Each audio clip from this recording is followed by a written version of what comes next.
Well, welcome in. I'm Tony Altieri. That is Riku Mukherjee, and this is the DFS Jags PGA Golf Show, your preview for the 2022 Byron Nelson Classic, coming live from Dallas, Texas.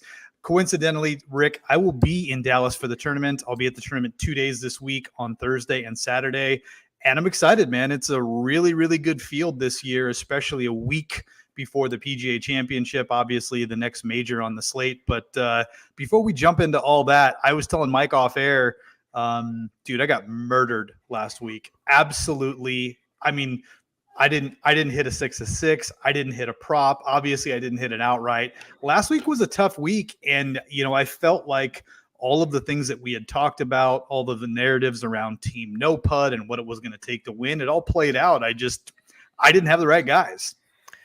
That's really shocking to me. I don't understand how I can understand how Max Homa and Keegan Bradley are at the top of the board and I make no money, but I don't understand how Max Homa and Keegan Bradley are at the top of the board and you make no money.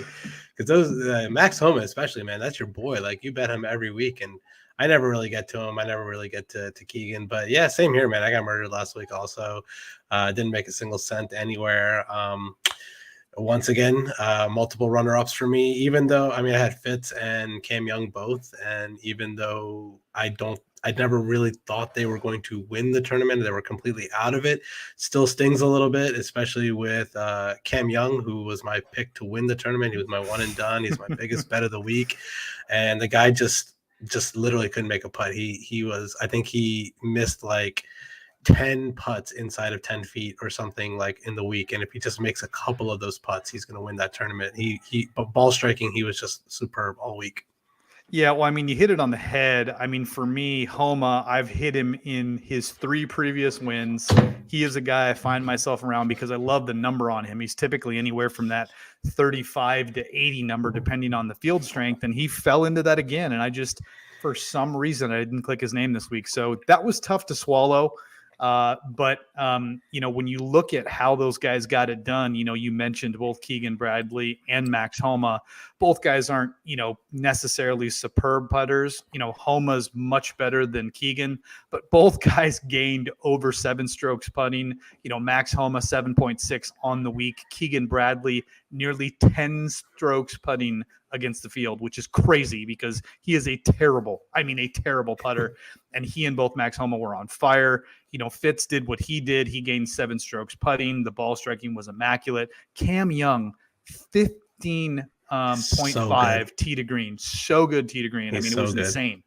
So I continue to watch Cam Young and Tigala just play very, very well. 2 guys, obviously Cam Young's in the driver's seat for Rookie of the Year this year, but he's playing great. And both guys look really good. We got Tigala this week, no Cam Young, which is surprising because this course fits exactly what Cam Young does so well. So it is a little bit shocking that he's not here, but obviously taking a break before the PGA Championship. And, last week, again, when you kind of scroll through the leaderboard, there's not a lot of great putters there. Lonto and McIlroy near the top. Obviously Mac Hughes and JT Postins are putters, but Adam Schenk, James Hahn, these are guys that, are firmly on Team No Putt. And it played out that way. I didn't have any of these guys in any of my lineups, no props.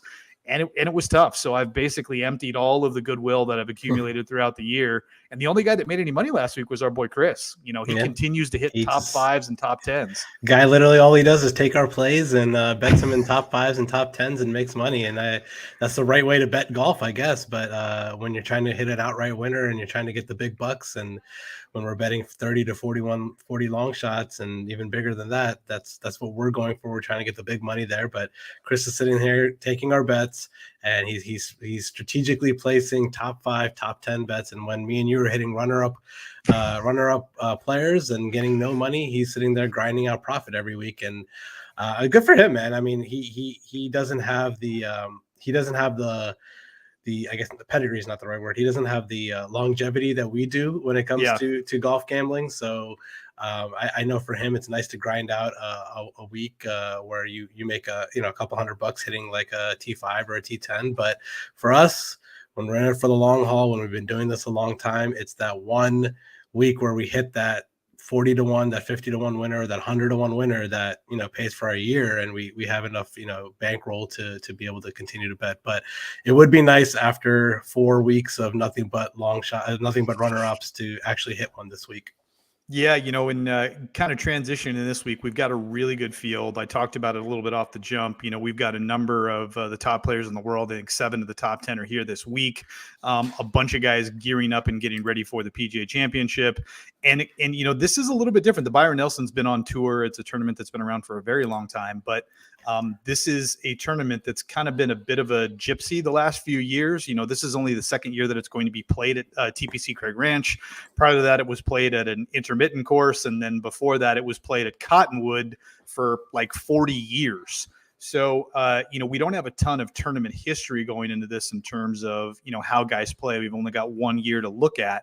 But the Byron Nelson's been a great tour stop for a number of years. You're going to hear all the narratives, right? The Texas narrative and, the fact that this is a long drive course. If you look at the corollary stats from last year, but, there's some juicy numbers. You talked about hitting that, that 35, that 40-1. I mean, we've got really good numbers on a number of guys who seem to be trending going into this tournament. Obviously, Will Z is the guy that everybody wants to talk about this week, a Texas guy from Dallas, being played in his backyard. Everything lines up. The course demands exactly what his strengths are. And, that's going to translate directly into 30% ownership on DFS. But the number that we're getting on in the outright market is pretty good. I mean, you can find him anywhere from 20 up to 30 kind of in there. Yep. And to me, there's value on him this week. Yeah, I already bet on him. I got him at 22-1. Yeah, I mean, he's my guy. You don't have to talk me into Will Z. I play him every single week, and that win's coming, man. Whether it's this week, whether it's next week at the PGA Championship, I don't know, but it's coming, and I'm not gonna miss it. I'm just not. I'm gonna bet him every single week until he wins, and he's going to win this year. I promise you that. Yeah, it's interesting. When I saw your card, this is the first week that we haven't had some crossover on our cards. We only got a couple guys, but the Will Z FOMO, I mean, there's just so much steam in the industry behind him by all the DGens, all the DFS guys. Like everybody's all over Will Zalatoris this week. And it feels, a little bit, Cam Young kind of had that spot last week where everybody's like, this is Cam Young's week. He's going to win. But we'll see. I mean, again, it's so hard to win a PGA tournament, especially one with this caliber of guys. But why don't we go ahead and jump into the course preview? Sure. Like I mentioned, TPC Craig Ranch, par 72, 7,438 yards, much different than what we had last week out at TPC Potomac. Key stats this week. Again, we've only got 1 year worth of statistical data, but approach was almost twice as important at this course last year than any other course on tour. Driving distance, 7,400 yards. It is a long course. There are a number of par fours between 450 and 500 yards. So that distance off the tee is going to be key. And then, of course, the trampled down rough, there's not a lot of trouble. So fairways are wide. And even if you don't hit the fairway, you're not going to find yourself in that much trouble. You'll be able to hit shots, be able to find angles. And the course's main defense is really wind and distance. So I will be leaning ball strikers, par four scoring, like I mentioned, in that key distance from 450 to 500 plus. And then because of the length of the course, proximity, 200 plus, you're going to have guys with very long distances in.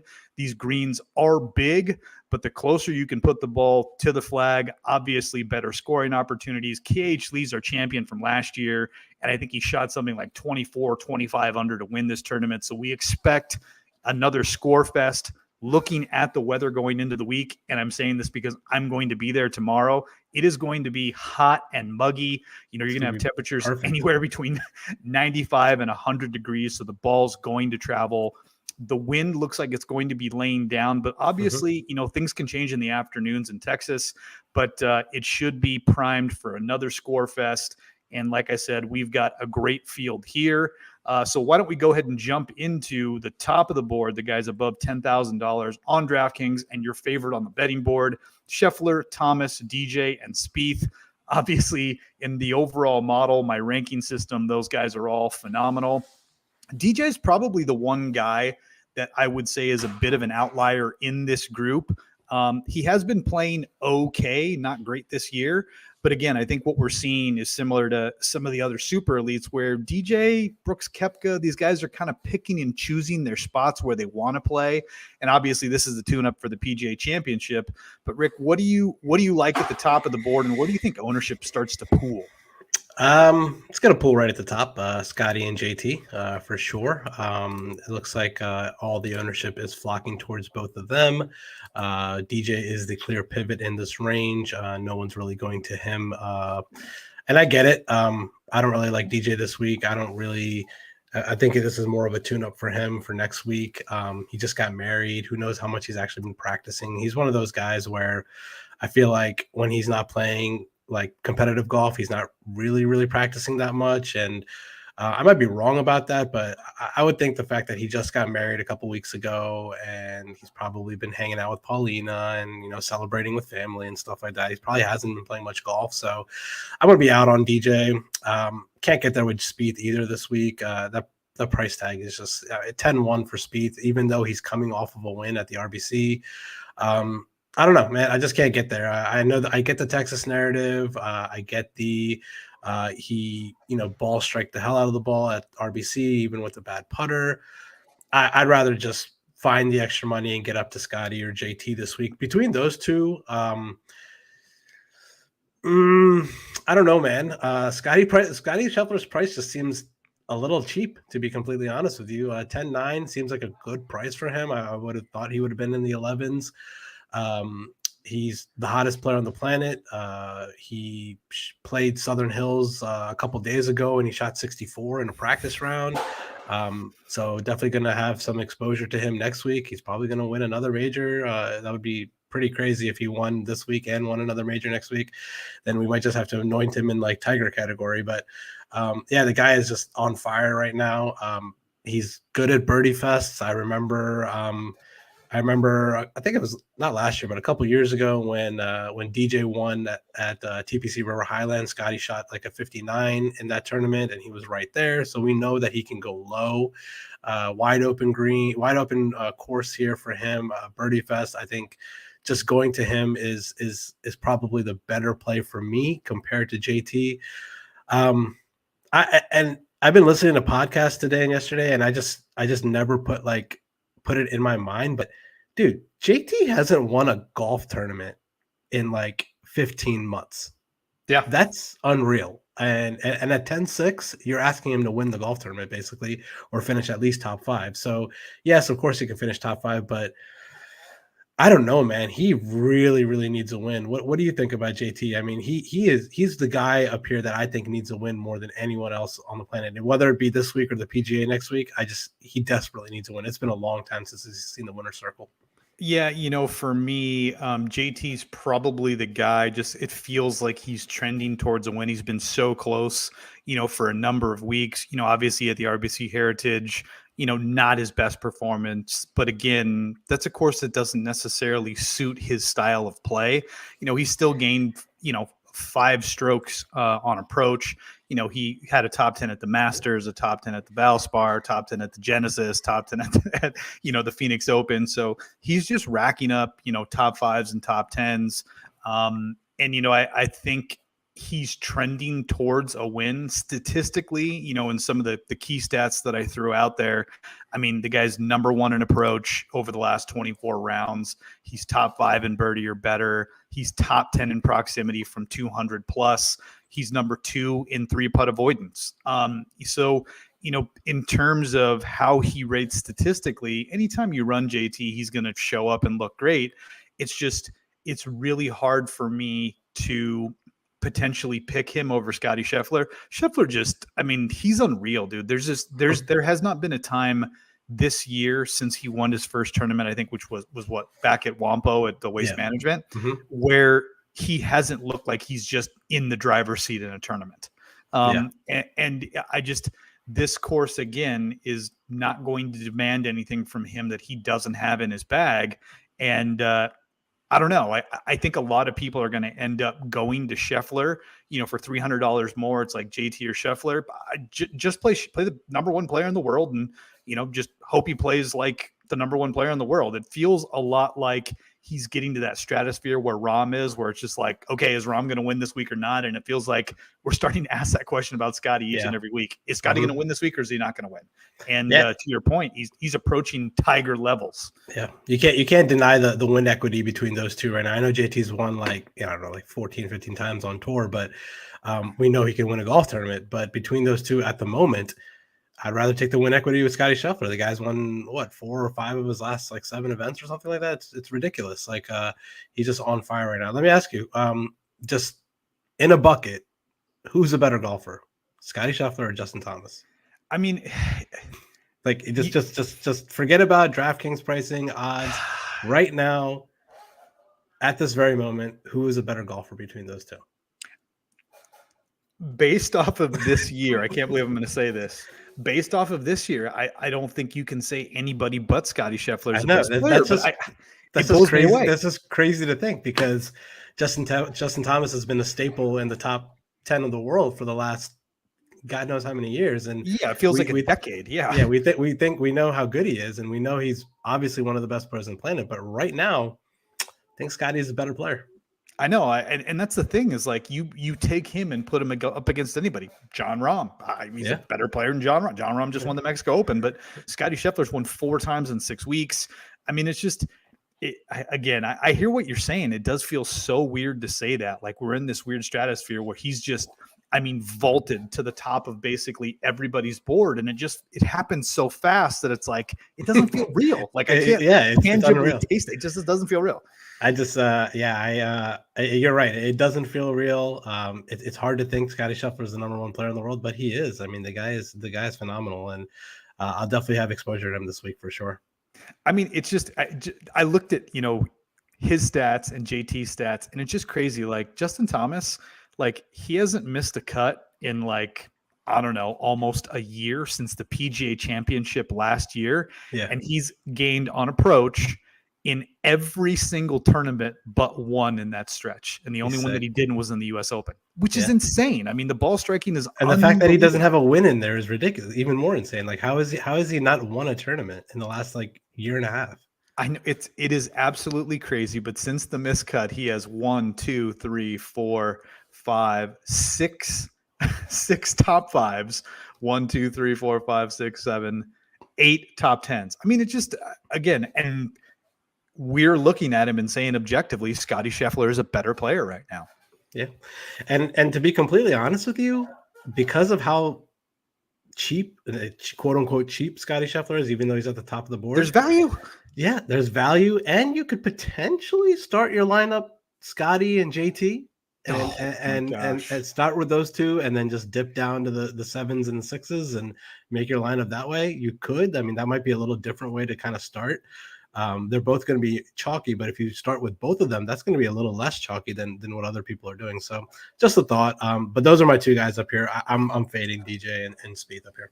Yeah, I can't get to DJ, even though the number, the betting number's nice at 28. You can find him out there. And then Spieth, I never find myself betting Spieth or playing him in DFS unless it's at a few tracks, right? Like, so, the Masters and the Heritage and those kind of places like that, you just play him there. And then I really basically ignore him the rest of the time. The funny thing is Spieth's on a similar run from approach. I mean, he's gained in 1, 2, 3, 4, 5, 6, 7 tournaments in a row. I mean, that's insane. His putter has just been absolutely garbage. Like, and the fact, and he won a tournament with a garbage putter. So that's just showing you how good he's hitting the ball right now.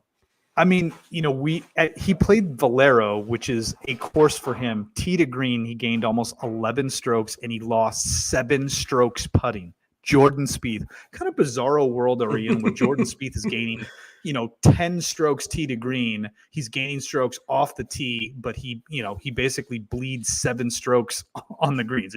It's crazy, man. I don't know how to explain it. It's the same world where now Hideki Matsuyama's gaining strokes putting every single week. So I can't explain it. He's going to win the Open Championship. That's all I know. I mean, I like the call. We'll see. Dropping down into the next range, the 9K range, again, star-studded, Matsuyama, Scheffler, Burns, Zalatoris, Neiman, Koepka, and Fleetwood. Everybody loves the top 6 guys or the top 5 guys in this range. Matsuyama, Xander, Burns, Zalatoris, Neiman. And it feels like nobody's playing Koepka and Fleetwood. But again, I'm one of those guys where I just feel like when Brooks shows up and plays, like he can win because he has that skill set, and he's the kind of guy that has that extra gear when things get tight, where he just is on another level. But obviously, Burns finished, T2, T3 here last year. Xander coming off the team win with Cantlay. Hideki's probably the only other question mark. Obviously, he WD'd with an injury, but there's been quite some time since then. And then, of course, Wilsey and Neiman. I mean, those two guys are probably the most solid plays in this range. And my guess would be is that's probably where ownership is going to gather, is on those three guys, Burns, Zalatoris, and Neiman. Yep, absolutely right. That's where all the ownership is gravitating towards, is those three guys. Xander's going to get some love. He always does. Of course. Hideki is not getting as much love as Xander, but people are still going to him.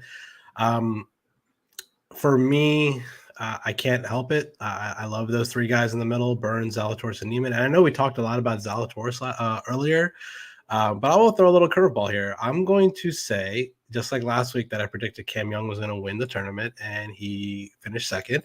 I'm going to give my prediction here. And just like I did at the top, where I'd rather take the win equity with Scheffler over JT, I think that this week Sam Burns is going to win this tournament. I think that I would rather take between those two. I would rather take the win equity with Sam Burns, who's won 3 or 4 times in the last year, compared to Wilsey, who's never won a tournament. Now, that's not saying that I don't love Wilsey. That's not saying that I'm not going to play him. That's not saying that I'm not going to bet him. But I think this week, Sam Burns is my go-to guy. I think he's going to be my highest owned player. I think he finished second here last year. He was right there in the mix. I think he even went to a playoff with Cage Lee, if I remember. He should have won this tournament last year. I love Sam Burns in long courses and Birdie Fest and stuff like that. So in this range, my favorite play DFS-wise is going to be Sam Burns. Obviously, right after that, I love Wilsey. I play Neiman every week, and I'm just going to fade the other guys. If I'm going to be chalky in the middle there, I have to fade the other guys in this range.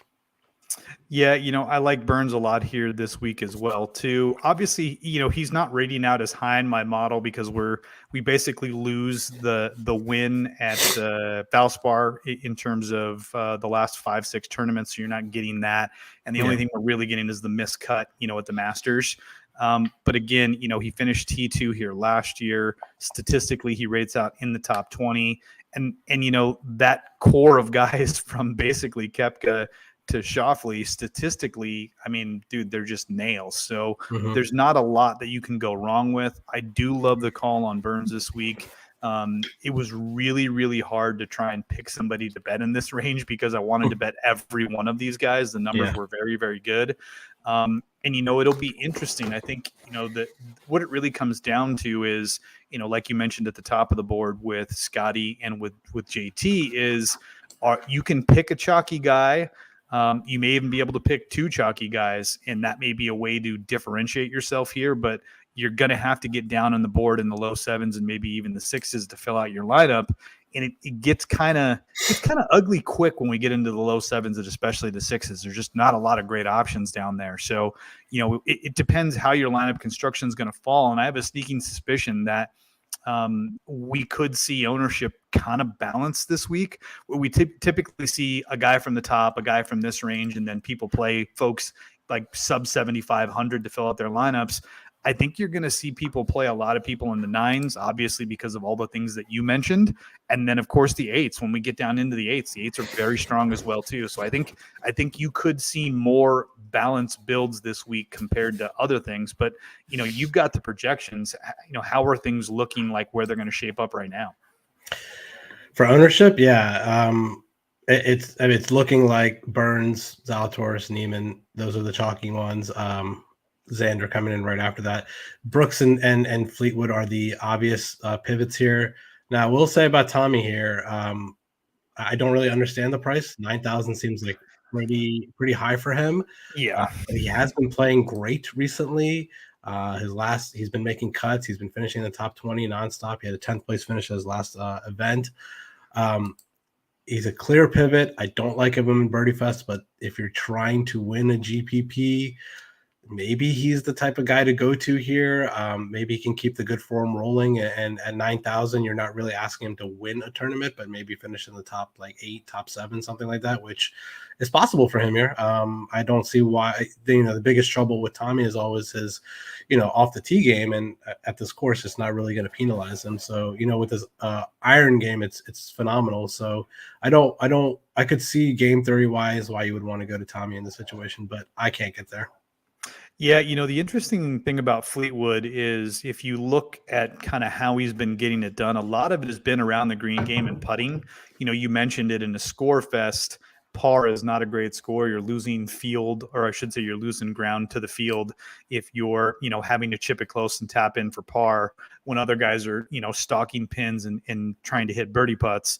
But, he's, his last tournament, 4 out of his last 5, he's gained 8.2, 3.9, 5.6, and 2.1 on the greens. And then that same time period, he's been gaining around the greens. The approach game has been pretty good, but to your point, it's the off the tee game where he's really struggled. It's interesting though, because it's hard to argue against kind of what he's done since the Zozo. I mean, he's got, 6 top 25s with a couple of top 10s sprinkled in there. So he has been playing much better. For me, though, this is one of those areas where you got to find reasons, I guess, to cross guys off the list. And because he's not the best driver of the golf ball, he's not overly long. And that, I think, is the way that I'm going to construct my lineups, is I'm going to be looking for those guys who can pound the ball off the tee. It's going to be a clear cross off for me. And I think a lot of people, obviously, because of ownership, are doing the same things. Yeah, I agree with all that. The one person in this range that I'm not really sure what to do is Xander.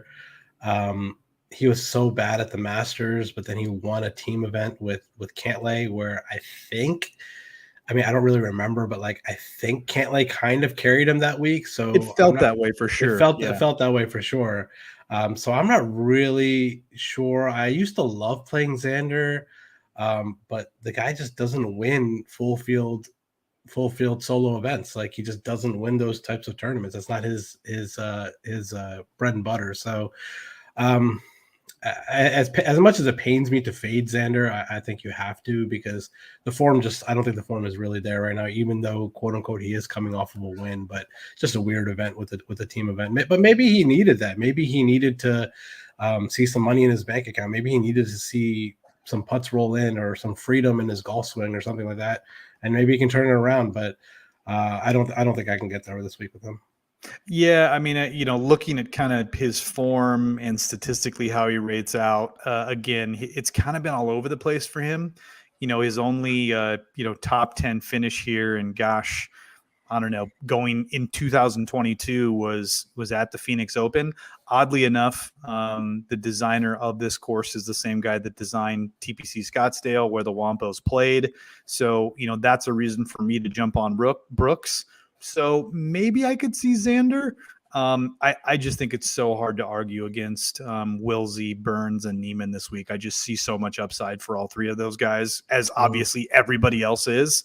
But it depends on how many lineups I end up doing. If I end up doing more than 20 lineups this week on DraftKings, obviously I'll find a home for Xander in a couple of those. But the vast majority of my lineups are going to feature the same 3 guys that you and everybody else has, because they just rate out so well on this course in this week.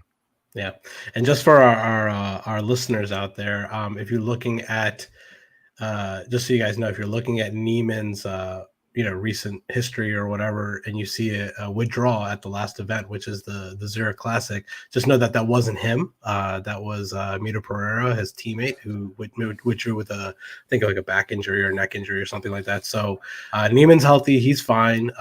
He's a fine play to go to, and he's been one of the better players on tour this year. He won a Genesis wire to wire. He's been in events. So just don't be thrown off by the WD next to his name for the last event that he was in. Yeah, obviously, you mentioned it, Mito Pereira, who we'll get to down here the board a little bit. Interesting to see where he ends up. And then the other injury guy is obviously Hideki, right? We didn't even know he had an injury until the Japanese media started reporting and asking him questions about it. And then all of a sudden he WDs. Again, statistically, and then from a course fit perspective, this would be a great place for Hideki.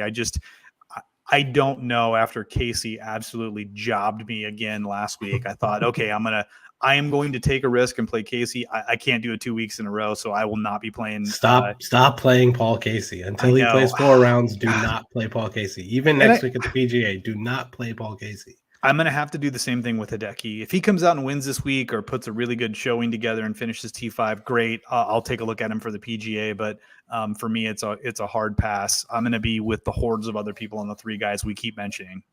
All right. Let's move on to this garbage 8K range. Yeah. So the 8K range, it's quite interesting because it's a good mix of guys. We've got a bunch of guys that are in very, very good form right now. Johnny Vegas, Cam Champ, Adam Hadwin, Aaron Wise, and Taylor Gooch. And then a couple of guys sprinkled in here that, they seem, I don't know, almost mispriced. Adam Scott, Jason Kokrak, and then, of course, Jason Day, who, God, I mean, you talk about a 2-day swing, man. The dude went from a world beater to absolutely terrible. I can't remember the last time I saw a guy absolutely implode. He shot a freaking 80. I mean, dude, he went full Keegan. That's what he went full Keegan Bradley. Dude, he just absolutely imploded. He went from sinking everything to making nothing in 24 hours. It was crazy to watch. I mean, I watched that entire round and was just blown away at how bad it got that quickly. But a lot of steam behind Gooch this week, a lot of talking about him. Johnny Vegas, obviously, he rates out number 1 on my model, and that's mainly because of the form that he's got coming in. I think he's got 3 or 4 top 25s with a couple top 10s in there, playing very, very well off of surgery. He had surgery, so the off-the-tee game hasn't been great, but the approach has been, he's been out of his mind with approach over that stretch.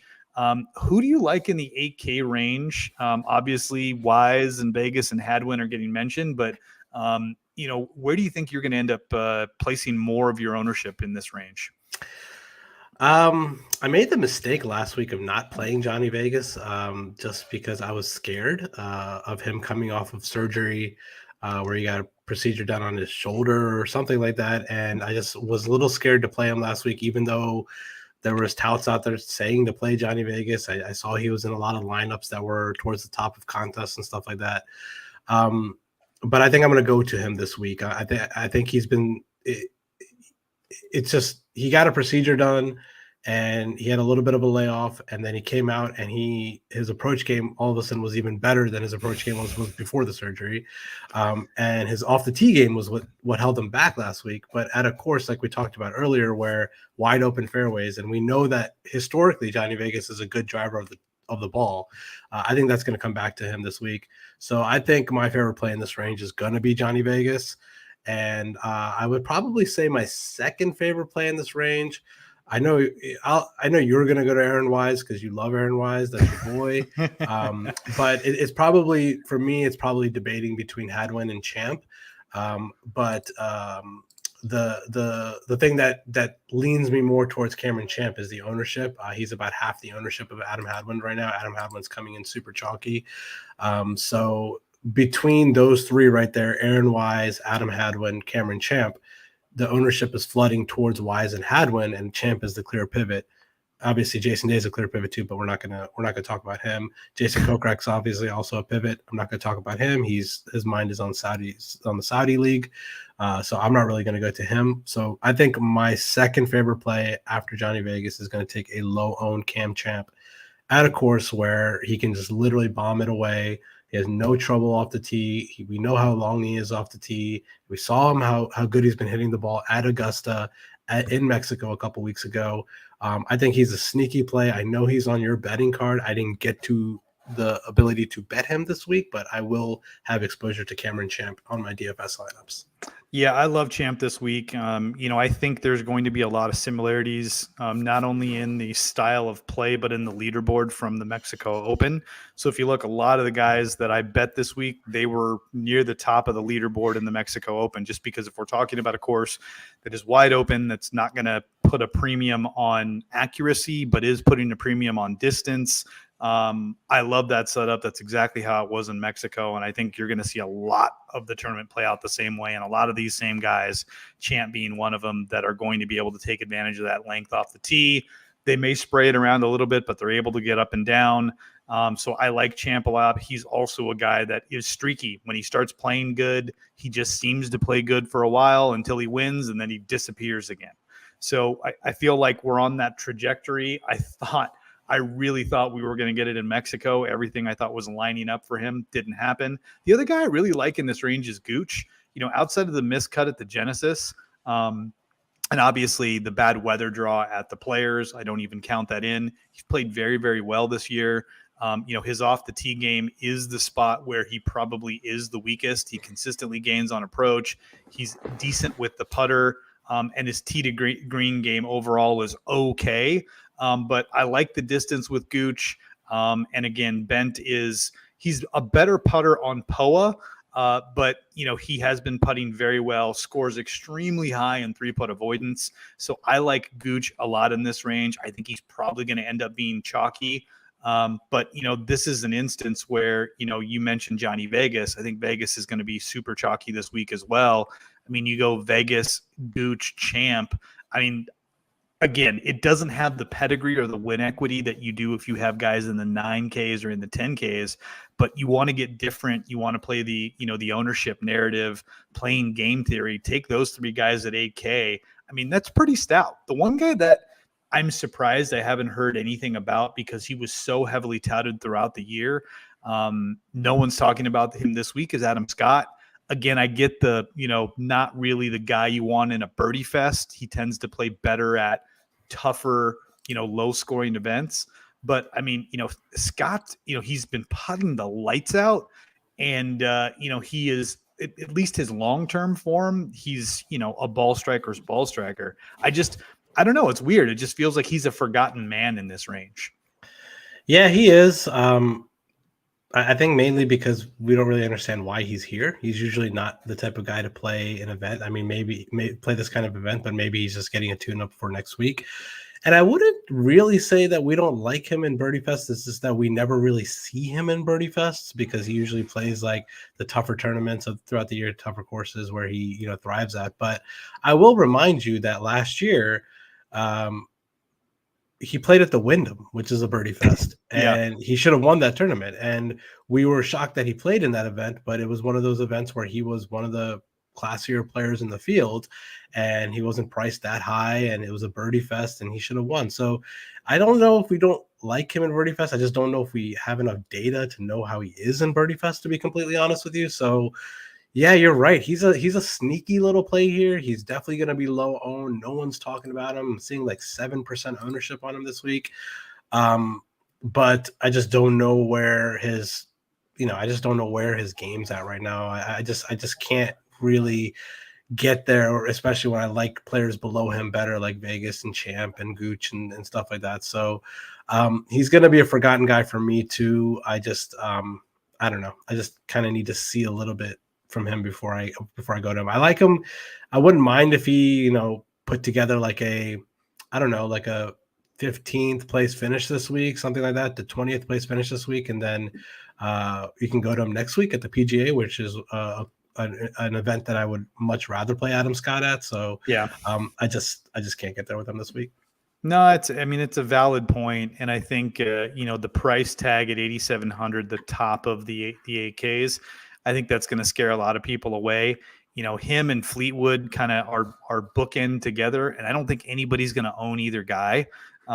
So, obviously, Vegas, Wise, Champ. I mean, we didn't really talk about Aaron Wise, but obviously, you hit it on the head. He's going to be a staple in my lineups. He's been playing much better.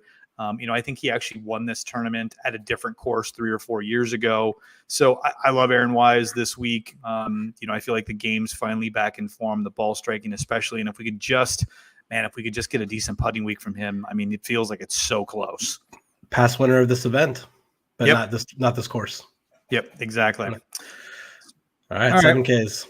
Let's drop down into the 7Ks. It's headlined at the top of the board, the 7,000s, with our boy Alex Noren. I don't know why Alex Noren didn't play last week. I mentioned this in the show. I felt like that was the perfect setup for him. Loved him last week.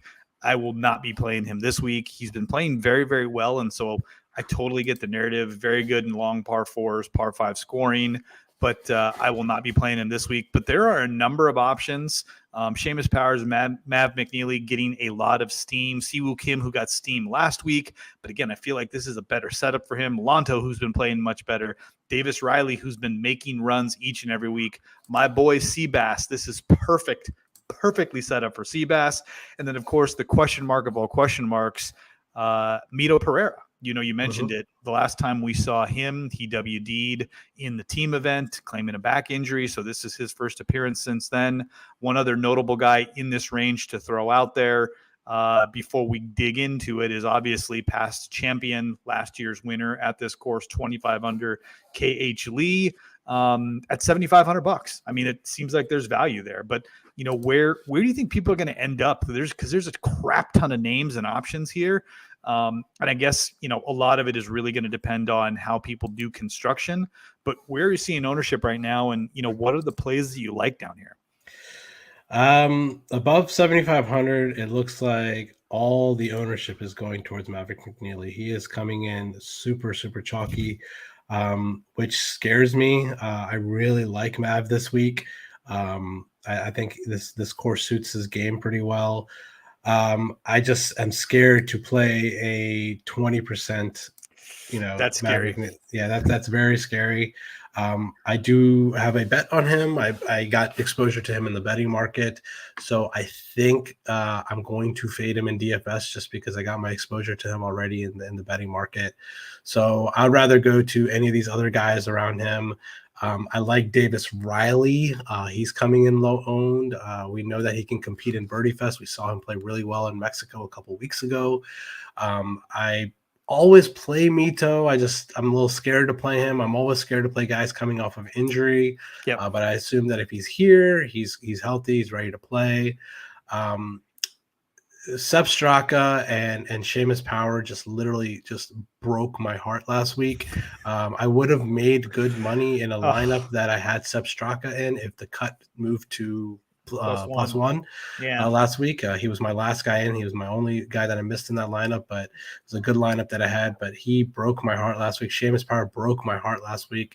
But on the other side of that, I think for Seamus Power, this is a good time to go back to him because I think he's better in Birdie Fests than a tournament like last week with tough conditions and a low scoring event. So I don't mind Seamus Power right at the top. Alex Noren, I like also. But like Mag McNeely, I have a bet on him. I don't know if I can get to him DFS. He's a little scary, but the top 7,500 and above here, I would say my favorite play DFS wise is probably going to be Davis Riley.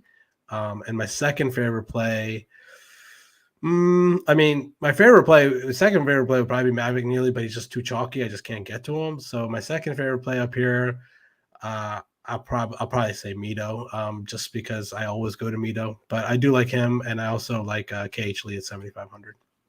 Yeah, I mean it's a star-studded 7K range, and it's surprising to me. Like I get the love for Maverick Neely, but I mean just looking at his results, he's got one top 10, he's got a bunch of top 40s and top 30s and top 25s kind of sprinkled in there. Yeah. But there's been nothing really stellar. I think the only top 10 that he had was, I believe it was a Genesis. Mm-hmm.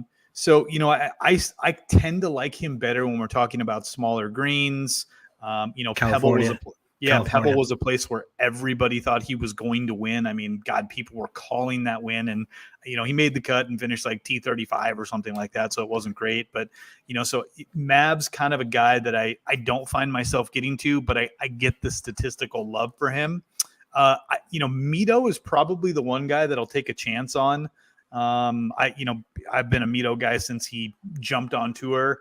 And I may end up getting kicked in the nuts like I did with Paul Casey last week, but I'm probably going to go back there. I do like Davis Riley a lot this week. The other guy that I love is Lanto. Lanto's been playing great. If you look at his last few finishes statistically, what he does well and what this course demands, I really do like Lanto. Accuracy off the tee is always a problem for him. But, at this course where we're talking wide fairways, we're talking short rough, and we're talking distance versus accuracy, I like Lanto a lot above 7,500. When we get below that number, I'm going to be going back to a lot of guys, like I mentioned off the jump, that played well in Mexico. I love this range. 7,000 to 7,500 or 7,400 is just peppered with dudes that I absolutely love. Go ahead and tell me your names, and I'll rattle off the names that I like. So I love Kitayama. I'm going to be playing Ryman Palmer because we're in Texas. I love Matthew Neesmith. I love Luke List. I could see getting to Tom Hoagie. I don't know if I can get to Matthew Wolf. I know they put together a good, basically one good solid round last week. So I'm not sure if he's really the guy that I'll go to, but Kazire, Lipsky, Tagala, Wu, all of those guys, even Patrick Rogers. These guys all played very, very well in Mexico. I believe we're going to have similar conditions, similar setup, similar demands. And so I will be peppering all of these guys in lineups below $7,500. Me too, man. I absolutely love this range here. Like you said, Kitayama, Ryan Palmer in Texas, CT Pan, man. The CT Pan has been playing great golf recently. Quietly playing phenomenal. Great golf. Luke List. We both bet him this week. He played great last week. I like him in this event also at a wide open course where he can take advantage of his length. Yep. JJ Spawn coming off of a win at Valero. The guy is phenomenal in Birdie Fest. We know that. Tagala, Kazire, Scott Stallings finished third here last year, and your boy Stallings. I love Stallings when it comes to Birdie Fest. This range is just peppered with guys I like. I'm going to be living in this range. I want all my lineups to round out at this range because I do not like the 6K range whatsoever this week. But Matthias Schwab is another guy that's been playing good golf. There's been so many names. I'm with you, though. I can't get there with Matt Wolf. He did show signs last week. This does seem like it's a better course fit for him at a wide open course where he can't get into too much trouble off the tee. He can take advantage of his length, but I need to see it a little bit more from him before I go to him. Aaron Rye is another name that we didn't talk about. This guy has been playing phenomenal golf recently. There's another guy I could go to. So this range is like pick your poison. There's no real like major ownership issues here. Everyone is like coming in less than 10% owned. They're coming in anywhere from like 2 to 8% owned. So pick your guys here. Just pick who you like and roll with those guys. But if I'm going to give a favorite here, I would probably say my favorite play down here, I'm probably going to say CT Pan, man. CT Pan and Patton Kizzire are my two favorite plays in this range. I think Patton Kizzire in Texas is really good. CT Pan's been playing really good golf recently. I think those are my two favorite plays in this range. Yeah, CT Pan's interesting because we don't typically think of him at like big boy courses. He's not overly long, but you can't argue with what he's been doing here over the last couple of months. We actually had a comment in from Mr. Waking Up. Good to see you again, boss. Thank you for tuning in again this week about Mark Leishman, who we didn't talk about at all above 7,500. But to be honest with you, I love Leishman this week. I'm not typically a Leishman guy. And to the point that was made in the comments, we haven't really seen a ton out of him. But again, when we're demanding length off the tee, we're not putting a premium on accuracy because Leishman does spray the ball. I think it presents an opportunity. And we see him just pop up every now and then where he gets a hot putter and he just wins tournaments. Yeah. So I really do like the win equity and the upside with Leishman. And if I was going to take a flyer in that range from like 79 to 7,700, other than the two guys I mentioned, Davis Riley and Lanto Griffin, Mark Leishman's probably my next man in above $7,500. Yeah, he was in my 3 max pool last week where I played him in one of my 3 main lineups, and he missed the cut, but he didn't play terrible. I think the conditions kind of got to him a little bit, but last week for Leishman was just like kind of an ownership play. He was coming in super low owned and no one was really talking about him, but his price was super high. And now his price drops all the way to 7,800, where it's a lot easier to stomach Mark Leishman and you're not asking too much out of him. You need like, top 20, top 25 upside from him at 7,800. So definitely like the Leishman call. Yeah, I mean, if you think about it, over his last 24 rounds, statistically, number 1 in par 4 scoring in 450 to 500 plus, number 2 in birdie or better. Driver distance, he finds himself in the top half of the field. He's inside the top 20 in a strokes gained approach. and he's number 3 in 3-putt avoidance. So again, there's a lot to love with Leishman, and again, all of the things that can go haywire for him. This course doesn't really present a lot of those challenges. So I like the Leishman call. The guy that I love, and I know this is going to sound so ridiculous because I talk about him all the time. I love Lipsky this week, dude. I absolutely think he is going to contend. He is my boy. I've been on him since he came over, man. But I love Lipsky this week. I think this is a great opportunity for him. I think the course fit is phenomenal. He's been playing very, very well. He's come close a couple times, especially recently. Him and Kurt Kitayama, man, they both have played fantastic, both, European Tour players. So both of those guys, I'm going to be playing a lot of. And then like we talked about last week with Luke List, I just feel like it's a misprice. Yeah, why is he 7,300, man? I don't get it. Yeah, I do not get it. I don't get it either. Like, why is he 7,300 and I don't even know. Like, why is he 7,300 and Cam Champ is 8,000? Like, yeah, that makes this is a better golfer than Cam Champ. Like, what's going on here? 100%. I mean, again, I get it. He's missed a couple cuts here in this stretch. It hasn't been great, but we saw signs of life last week, dude. He played very, very well. He had a bad round. The guy won the Farmers Insurance Open like 3 months ago. Like, I know he's a good golfer. He is. And again, I think there's just so much upside with him. I mean, the dude from 175 to 200 in proximity, he's number 1, off the tee. He ranks out inside the top 10. So again, statistically, for the same things that I talked about with Mark Leishman, I'm just going to overlay all of that to Luke List, and you're getting him at, $500-600 cheaper. So I love List again this week. Yeah. You're going to have to bet the Sebastian Munoz, David Lipsky, exacta 1-2. And I'm going to bet the Luke List CT Pan 1-2. Exactly. I like it. Yeah.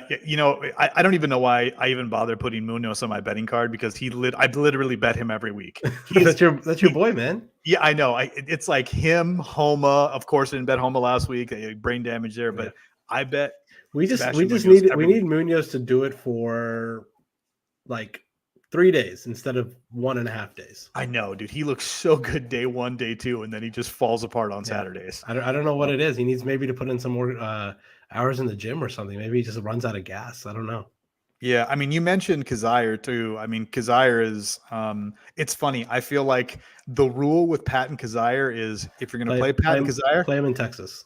Yeah, play him in Texas, but then you also need to play Swafford as well. Like, you can't if you're going to play one, you got to play the other one. Oh, we're freaking guy. We're going to play Swafford. We'll get to him in like two minutes. All right, dropping down. Yeah, there you go. Dropping down into the 6Ks.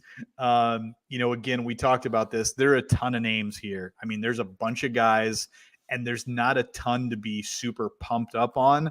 You've got your Doc Redmonds, your Mark Hubbards, your Martin Lairds. A few guys, Sam Ryder, who withdrew last week, is back in the field this week.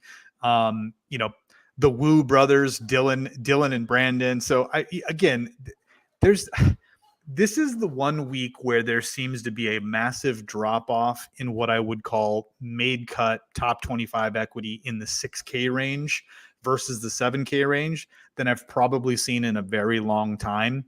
And because of that, you mentioned it, where it's like, maybe you start your lineup with like 3 guys below $7,500, and then you plug in the other guys above that and build lineups from kind of the bottom up to avoid this 6K range. Because I'll be honest with you, Rick, there's not very much that I like down here. The only guy that I may end up inserting in more than like 5 or 10% of my lineups is Adam Shank. I don't see a lot else down here that makes me want to, throw darts in this range. Yeah. I mean, if you're playing 150 max, it's impossible to avoid this range. You have to play some guys. Yep. That's kind of where our conversation gears towards. Obviously, if you're only playing like 10, 20 lineups or something like that, then you don't have to go in this range. You can avoid this range completely. But if you are playing a lot of lineups, then there are names down here that I don't mind. We talked about him earlier. We talked about just a minute ago, Hudson Swafford. I don't mind him this week. He's been playing pretty good golf this year. One guy that I'm going to go to, I was pretty high on him coming into this season, but he's been so god awful all season until the last like couple events where he's actually churned out good finishes is at 6,900 Steven Yeager.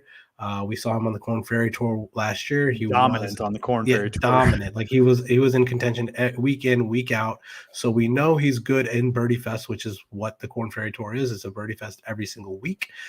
So Steven Yeager for me, Hudson Swafford for me.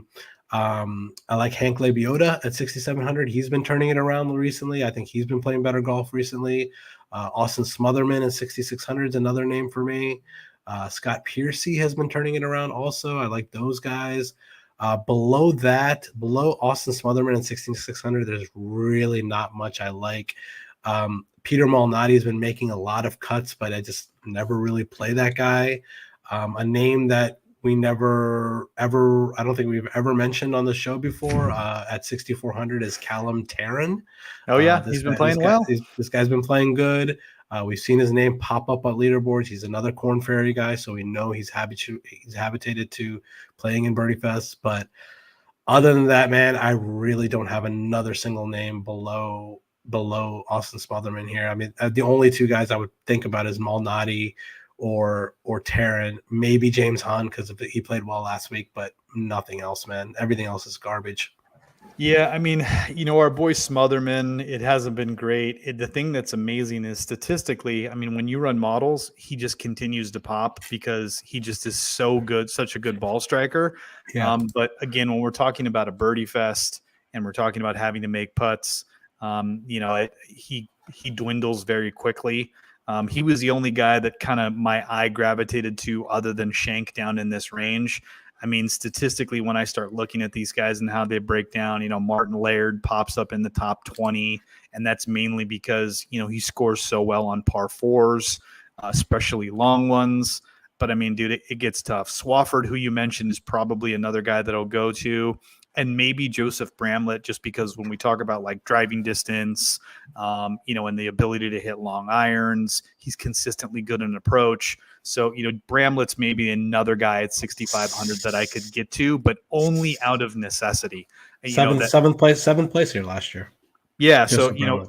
Yeah. So I could see Bramlett playing well again here just because all of the things that we talked about that the course is going to demand, he does a pretty good job at. And again, the main thing is just driver's distance. I mean, he pummels the ball off of the tee.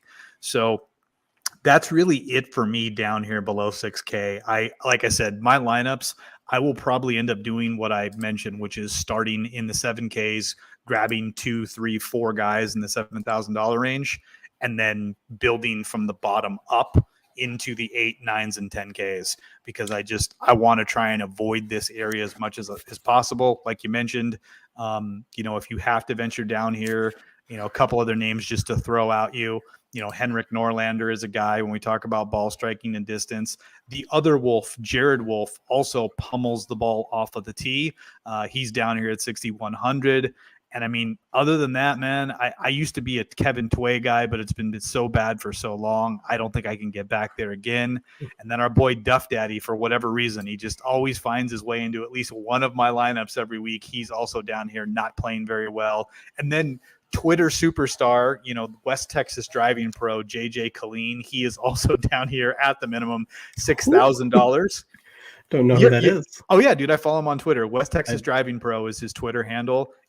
He's great, and I think he's got a sponsor's exemption into the tournament this week. So I've been following him on social media.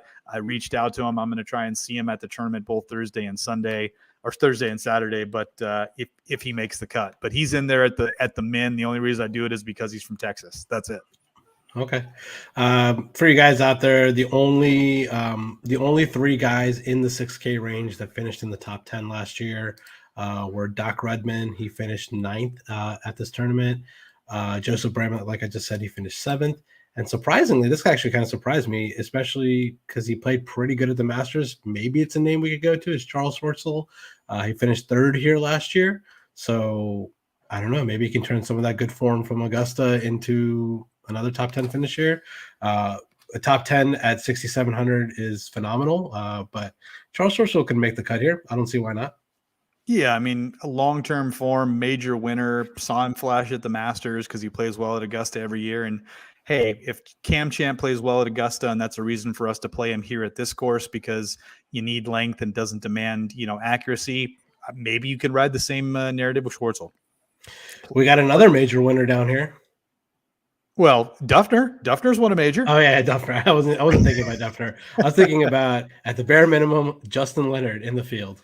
I know, isn't that crazy? He's got to be 50-something years old now. So he is 3 months away from turning 50. So he's getting in some tune-up events for joining the Champions Tour. Dude, why don't just go play the LIV? That feels like every guy that's like 45 to 55 is playing that before they join the Champions Tour. Yeah, but Justin Leonard, this is his first event on the PGA Tour since 2017. I wouldn't recommend playing him. I like Justin Leonard as a golfer back in the day. I would cheer for him. Obviously, we know he has some historic moments winning a British Open and Ryder Cup glory and stuff like that. But bare minimum here, he's 49 years old. Obviously, don't play him in DFS, but it'll be nice to see him on TV playing instead of broadcasting. I hate him as a broadcaster. I can't stand him as a broadcaster, but it'll be nice to see him play again. Yeah.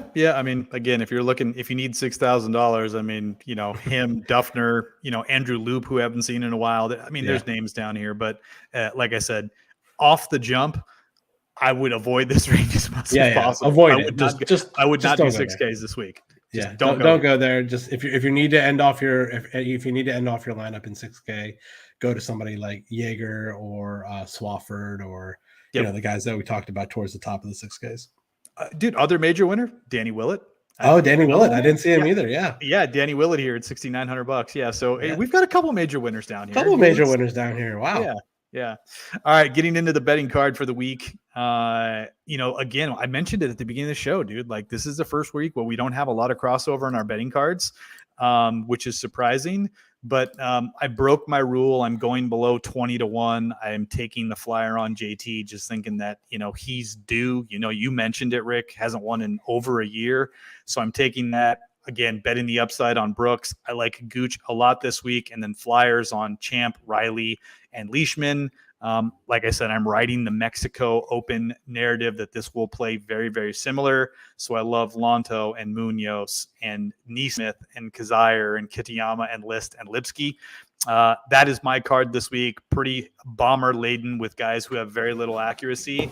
But I think the smart money is probably where your card is this week.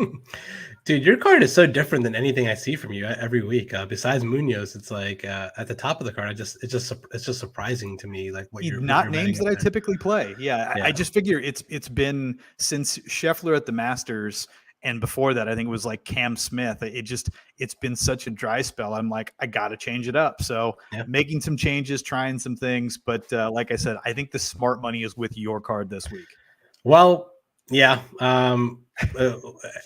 Maybe I should change it up too, because all I get is runner-ups now. So my card is very similar to T5. Just bet him T5. Yeah, just bet him T5. This is what I bet every single week. Will Z, Neiman, love these guys. Burns, he's my pick to win this week. I'm going to fade McNeely in DFS, like I said, but I have a bet on him. Same with Noren.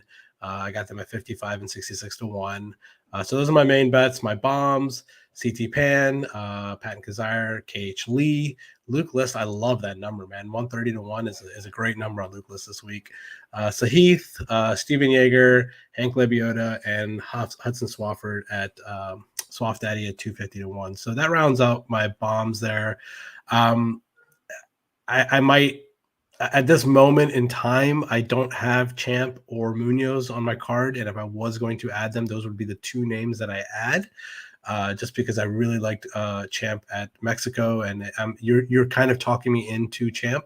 So if those are the guys, that's a bad idea. It's a bad idea. It out there. But we have seen when Champ gets his irons together, he can pop in and win a tournament. The guy wins a tournament every year. somehow or some way. So maybe it's this week. And I wouldn't be shocked if Cam Champ won this week. I literally wouldn't. So if I add those two names to my Cardinals, I'll tweet it out, but maybe I'll wait and live bet them if they're actually playing well or something like that. So yeah, that's probably the smarter play. I think to your point, I'm going to end up adding one of the three guys you have in Burns, Wilsey, or Neiman to my card. Those numbers are good. Burns. I love the Neiman number, but like you said, it's hard to argue against Burns this week. So I'm probably going to wait it out and see if maybe I get some movement at all tomorrow, but I'll probably end up adding Burns to the card as well, or Wilsey or Neiman, whichever one of those three. So anyways, good. Let's root for a Luke List winner. That would be phenomenal at above 100 odds. Like I mentioned, I will be out at the Byron Nelson both Thursday and Saturday. Coincidentally, I'll also be playing Cottonwood, which was the ex-host of this course. They used to be the this tournament. Yeah, that's awesome. Yes, I'll be playing Cottonwood on Friday in between my Thursday and Saturday visits. So a very productive week of work this week in Dallas. Yeah. Do you even work on these trips, or do you just play golf? Sprinkle a little work in with some golf, So I'm looking forward to that. But any final thoughts before we call it a week, Rick? No, man. I'm looking forward to this tournament. Looking more forward to next week, man. PGA Championship around the corner. Do you have an early lean for a winner for the PGA Championship before we head out of here, or do you want to just talk? The obvious choice is Scotty Scheffler. I don't. Again, I think he's probably going to open at probably 10, 12 to 1 odds, and deservedly so. The thing that's insane is if he comes out and wins this week, dude, what does that number look like next week? I mean, I can't imagine it dropping too much, but I think he will definitely be. Right now, he's co-favorites with John Rahm. If he wins this week, he will definitely be the number one lowest guy on the odds board for sure. I mean, when I think about this, if he wins or he finishes like inside the top 5 this week, I just don't know how you can argue him. I just don't know if the number's going to be a number that I can bet next week by the time we get there. Yeah, definitely not. All right, so your pick is Scotty Scheffler this week. I'm going to go out here and give my hot take and say this week, Wilsey is going to finish in the top 10, and he's going to finish it off with a win. His first win on tour is going to be a major championship next week. Wilsey is my early lean for winner at the PGA Championship next week. That is a super hot take. For a guy to have his first win be a major championship, that's pretty crazy. But Jason Duffner, I think his only win is a major championship as well too. So that's not true. He has a Memorial. Oh, that's true. He did win the Memorial as well. Yeah. I always forget about that. All right, man. Have fun this week. Safe travels. All right, man. Appreciate it. For all of you listening, remember to like, comment, and subscribe. Follow us on social media. Both of our handles for Twitter and Rick's for Instagram are there. Subscribe to the Nickel City Mafia channel. Great content, whether it's fantasy football, golf, obviously like we're doing here, or anything Buffalo-centric. Thank you, producer Mike, for doing it. A wonderful job again tonight. And we will talk to you next week. Good luck.